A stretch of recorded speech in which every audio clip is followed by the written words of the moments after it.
বাবু কুকুর দেখে দৌড়াবে না, কিন্তু সামনে কুকুর আছে। সাইড দিয়ে চলে যাবে, কিচ্ছু করবে না। টাটা, আমি দেখছি, দৌড়াবে না।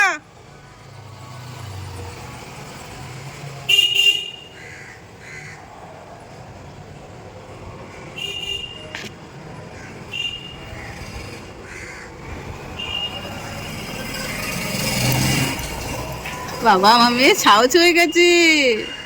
তো ওই যে ড্রয়িং স্যারের ঘর দেখতে পাচ্ছি। তো মেয়ে এখন ড্রয়িং ক্লাসে গেল। আজকে হচ্ছে সানডে, হ্যাপি সানডে। আর এদিকে বিছানা টিছানা সব গুছিয়েছি, সব গোছালাম। ঘরটার মোছা হয়ে গেছে। কিন্তু আজকে তো রবিবার, বরকে বললাম কিছু বাজারঘাট নিয়ে আসো। তো এখানে আম এনেছে, এখানে সবজি এনেছে। কি কি তোমাদের দেখাই। এখানে সবজি এনেছে, ঘরে থোড় ছিল, পটল, পেঁপে, উচ্ছে, কুঁদরি, আরও কি কি, টমেটো, বেগুন। আর এখানে আছে আলু, পেঁয়াজ, আদা, রসুন। আর এখানে ভাত ফুটছে, মেয়ের আবার এই নাচের ক্লাস আছে, আলু সেদ্ধ ভাত করেছি। আর এখানে নিয়ে এসছে হচ্ছে রুই মাছ। ওকে। আর তোমাদের আরেকটা জিনিস দেখাই। এই ঘরটার অবস্থা দেখো, এখনও গোপাল তুলিনি। এখন বাজে কটা? এখন বাজে হচ্ছে 9টা। এখন আমি যাব, মেয়েকে পাঠিয়ে দিলাম, এখন আমি যাব স্নান করব, তারপর গোপালকে তুলবার। এই ঘরটার অবস্থা দেখো। কালকে ড্রেসিং টেবিলটা গুছিয়েছিলাম, আজকে কিছু আবার গোছাতে হবে। কী অবস্থা জায়গাটার, একটা একটা করে না গোছালে ফাঁকা হচ্ছে না ব্যাগপত্র। নতুন একটা ভিডিওতে তোমাদের সবাইকে স্বাগত। আশা করি সবাই খুব ভালো আছো, আমরাও ভালো আছি। তো আমি কিন্তু এখনও পর্যন্ত ফ্রেশ হইনি, ফ্রেশ হবো। এতক্ষণ ধরে কাজ টাজ করছিলাম, একবারে ফ্রেশ হয়ে মাখনকে দেবো। এদিকে ওয়াশিং মেশিনে জামা কাপড়ও দিয়ে দিয়েছি। জামা কাপড় কিছু মানে শুকিয়ে গেছিলো, সারা রাত থাকে তো, বেশ হাওয়া দেয় এই জায়গাটা দিয়ে, শুকিয়ে যায়। তো সেগুলো ভাঁজ করে রেখে দিলাম। হালকা কিছু কিছু ভেজা আছে, এই যে হালকা কিছু কিছু ভেজা আছে, সেগুলো হচ্ছে শুকিয়ে গেলে ওইগুলো মেলে দেবো। ঠিক আছে, তো চলো বন্ধুরা, আজকে সানডের ভিডিওটা তোমরা দেখতে থাকো। আই হোপ তোমাদের দেখতে খুব ভালো লাগবে। কী করবো না করবো জানি না, যেমন যেমন ঘটবে তেমনই তোমার সাথে শেয়ার করবো। তো চলো, পরে দেখা হচ্ছে। টাটা। এখনকে ব্রেকফাস্ট দেওয়া কমপ্লিট, ফুল টুল নিয়ে আসবে, তারপর পুজো দেবো।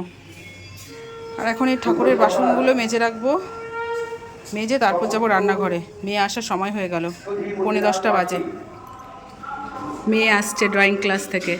ফ্ল্যাটে আসার পর মেয়েটা যেন কেমন হুট করে বড় হয়ে গেছে মনে হচ্ছে। একা একাই তালা খুলছে, একা একাই চলে যাচ্ছে আবার। চলে এসো। কি ড্রয়িং করেছো মা আজকে? World cup. World cup, FIFA World cup দেখাও একটু দেখি।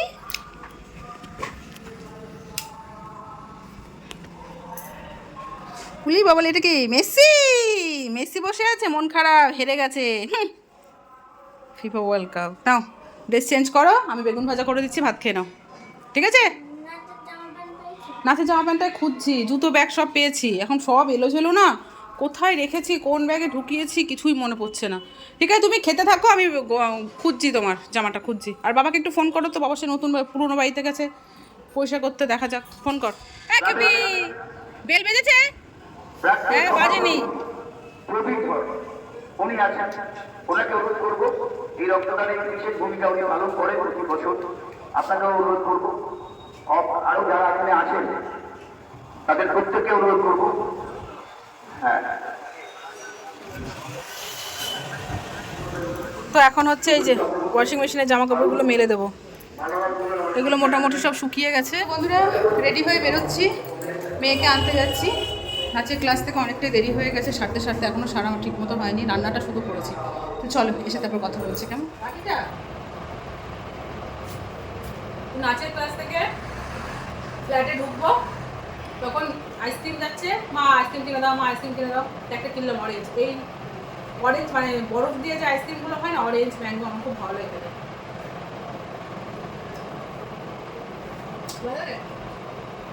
ধান করবে এখন, ধান করে কালকে আমাদের পুজো দিয়ে দেবে। কাল থেকে স্কুল রাখতে বলবো না, আর আজকে তুমি কালকে পুজো দিয়েছো বলে আমার ড্রেসিং টেবিলটা সুন্দর গোছানো হয়ে গেছে।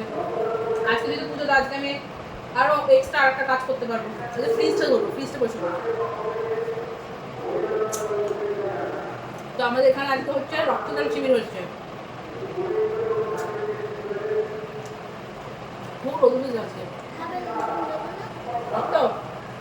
এই কয়দিনে আমার যে রক্ত বেরিয়েছে শরীর থেকে, এই এখানে কাটলো, প্রচন্ড পরিমাণে রক্ত বেরিয়েছে, প্রচন্ড। মানে আমি শুধু বেসিনের মধ্যে হাতটা দিয়ে রেখেছি, তাই কলের নিচে যখনই সরাচ্ছি তখনই গল গল করে রক্ত বেরোচ্ছে। তারপর ওর মেয়ের বার্থডের দিন আমার এখানে কাটলো, ওইটাও খুব একটা রক্ত বেরোয়নি, তবে বেরিয়েছে। তারপর এটা যখন কালকেই তো কাটলো না, কালকে না যাই হোক কালকে, তো এটা যখন কাটলো তখন প্রচণ্ড পরিমাণে রক্ত বেরিয়েছে, পরশুদিন কেটেছে। তো এই কয়দিনে, এই 4-7-8 দিনের মধ্যে আমার যা রক্ত বেরিয়েছে শরীর থেকে, আমার আর রক্ত দিলে আমি এবার পুরো বিছানায় শুয়ে পড়বো। তাছাড়া আমার দিতে ইচ্ছে করে, কি বলতো বন্ধুরা, আমার খুব ভয় লাগে, ওটাই যা সুইতে ঢোকাবে। এমনি সময় যখন টেস্ট করতে পাঠায়, যে টেস্ট করে, তখন কিন্তু দিতেই হয়। কিন্তু এটা দিতে গেলে কি বলতো, স্বেচ্ছায় যাচ্ছি তো, এই জন্য ভয়টা বেশি লাগে।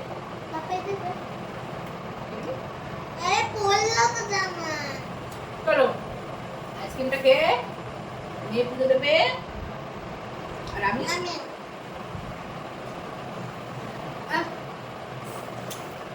আমি সংসারের কাজগুলো করি।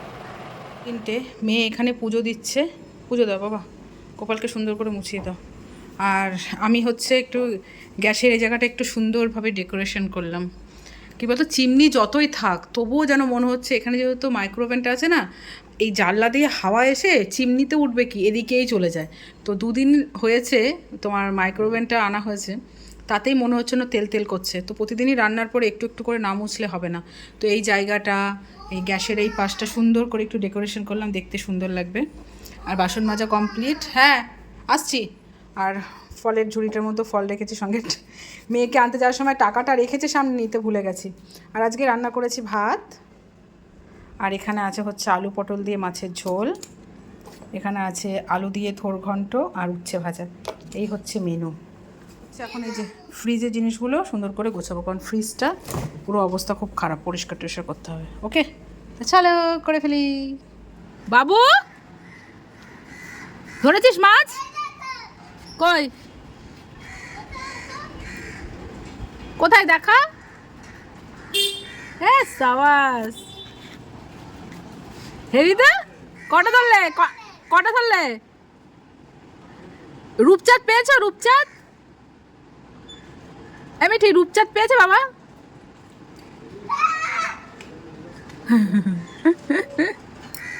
মাছ দেখে ভয় পায়, আবার মাছ ধরতে যায়।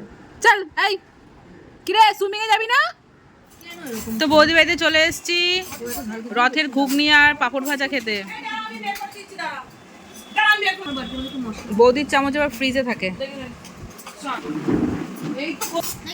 মশলা মশলা না, ভালো হয়েছে খেতে, দেখ বাবা খেয়ে দেখ, ভালো হয়েছে না? বৌদি ঘুগনিটা ভালোই করে, রথের ঘুগনিটা।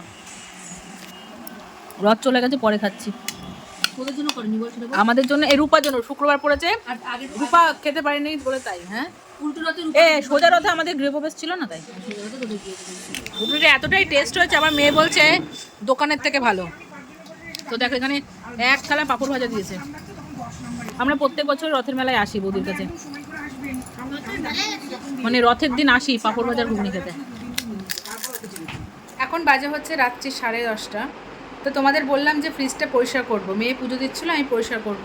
তো পরিষ্কার করে টোরে A to Z সমস্ত কিছু, আলু টালু বাজার থেকে এনেছিলো, সেগুলো সব ঠিকঠাক কোথায় রাখবো না রাখবো সেগুলো সব ঠিকঠাক করে আমি তখন স্নান করলাম। তখন বাজে হচ্ছে 6টা, ঠিক আছে 6টা, হ্যাঁ 6টা না, তারও পরে 6:30 এরকম, 6:45টার সময়। তো স্নান টান করে একবারে সন্ধে পুজো দিয়ে তারপর মাখনকে, সন্ধে পুজো দিয়ে তারপর গেছি হচ্ছে মেয়েকে আনতে। আজকে তো আমার একদম সময় হয়নি বলে মেয়ে সুইমিং ক্লাসে যাবে, আমার হাজব্যান্ড গিয়ে দিয়ে আসছে।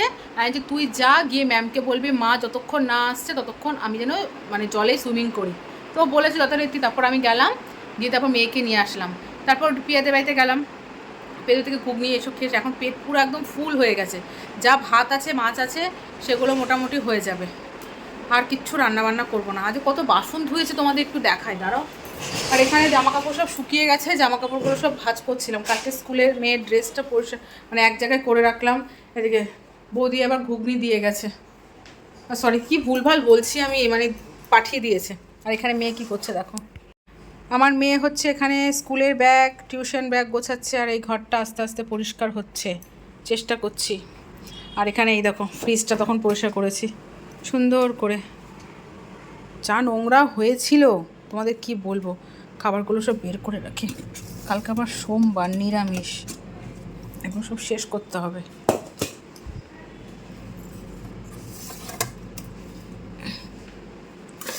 যা তরকারি আছে হয়ে যাবে। ওই জায়গাটা একটু মুছে নেব, যেহেতু মাছ রেখেছিলাম তো মুছে নেব। আর এই দেখো বন্ধুরা, আজকে হচ্ছে আমি প্রায় 3 থেকে 4 বার শুধু এরকম এরকম বাসন মেজেছি। ধরো ব্যাগ খুলছি আর বাসন বেরোচ্ছে, ব্যাগ খুলছি আর বাসন বেরোচ্ছে, তারপরে যে বাসনগুলো সব মেজেছি। এখন সব জায়গা জিনিস সুন্দর করে রাখবো। বাবা, কচুর শাকটা ভেবেছিলাম রাতে কেটে রাখবো, কালকে করব, কখন কাটবো ইচ্ছেই করছে না, আর একদম ইচ্ছে করছে না। দেখো মেয়ের স্কুলের ড্রেসটা সব রেখে দিলাম, এখন গাছের পাতাগুলো কেমন যেন ঝিমিয়ে পড়েছে, একটু জল স্প্রে করলাম গাছগুলোতে, এখন তরতাজা লাগছে। রবিবারটা আজকে এরকমভাবেই কেটে গেল, সারাটা দিন মেয়ে ভীষণ ব্যস্তই কাটলো, পড়া, স্কুল, ড্রয়িং, তারপর হচ্ছে সুইমিং, সব কিছু নিয়ে রবিবারটা এরকমভাবেই কেটে যায় মেয়ের। আর আমারও ব্যাস কাজ করতে করতেই সময় কেটে যাচ্ছে। মানে এই নতুন ফ্ল্যাটে আসার পর থেকে যেরকম মনে হয় যেন মেয়ে বড় হয়ে গেছে, সেরকম আমি যেন মনে হচ্ছে আমি 3 গুণ ব্যস্ত হয়ে গেছি। আমি একটুও রেস্ট পাচ্ছি না, একটুও রেস্ট পাচ্ছি না। এখন রাতে শুলেই আমি জাস্ট বিছানায় যাচ্ছি, ফোনটা নিচ্ছি, ঘুমিয়ে পড়ছি, এরকম একটা ব্যাপার। আর ভিডিও এডিট করার সময় পাচ্ছি না, কাজের মধ্যে চেষ্টা করছি একটু একটু করে এডিট করে রাখছি, খুব সমস্যা হচ্ছে খুব। তারপর ধরো অনেকে বলে যে জায়গা পরিবর্তন হলে ঘুম আসে না, আমার হাজব্যান্ডে যেরকম রাতেবেলা ঠিকঠাক মতো ঘুমাতেই পারছে না। আমার আবার কী বলো তো, যেহেতু সারাদিন খাটাখাটনি করছি তো বিছানায় যাচ্ছে আমি ঘুমিয়ে পড়ছি, আমার বেশ ঘুম চলে আসছে, এরকম একটা ব্যাপার। তো চলো বন্ধুরা, টাটা বাই বাই। আর এখানে ঠাকুরটা কেমন লাগছে বলো, সুন্দর লাগছে না দেখতে? আমার মানে ঘরের ব্লুর সাথে একদম ম্যাচ হয়ে গেছে। আসল কথা এই ঠাকুরটা আমাদের ওই পুরোনো ঘরে ছিল, নিয়ে এসেছি, কারণ আমাদের যে ফটো ফ্রেমগুলো লাগানো হয়েছে পুরো ব্ল্যাক বর্ডার, আর এই ফ্রেমটাও পুরো ব্ল্যাক বর্ডার থাকবে। যখন দেখবো ছবিটা একটু অন্যরকম হয়ে গেছে, তখন এই ফ্রেমটার মধ্যে আমাদের একটা ছবি লাগিয়ে নেবো, এর জন্য এরকমভাবে রেখে দিয়েছি। চলো, হাতটা ব্যথা হয়ে গেল, tata bye bye, good night. কালকে দেখা হচ্ছে নতুন একটা ব্লগে, কেমন? বাই, টাটা, গুড নাইট করো।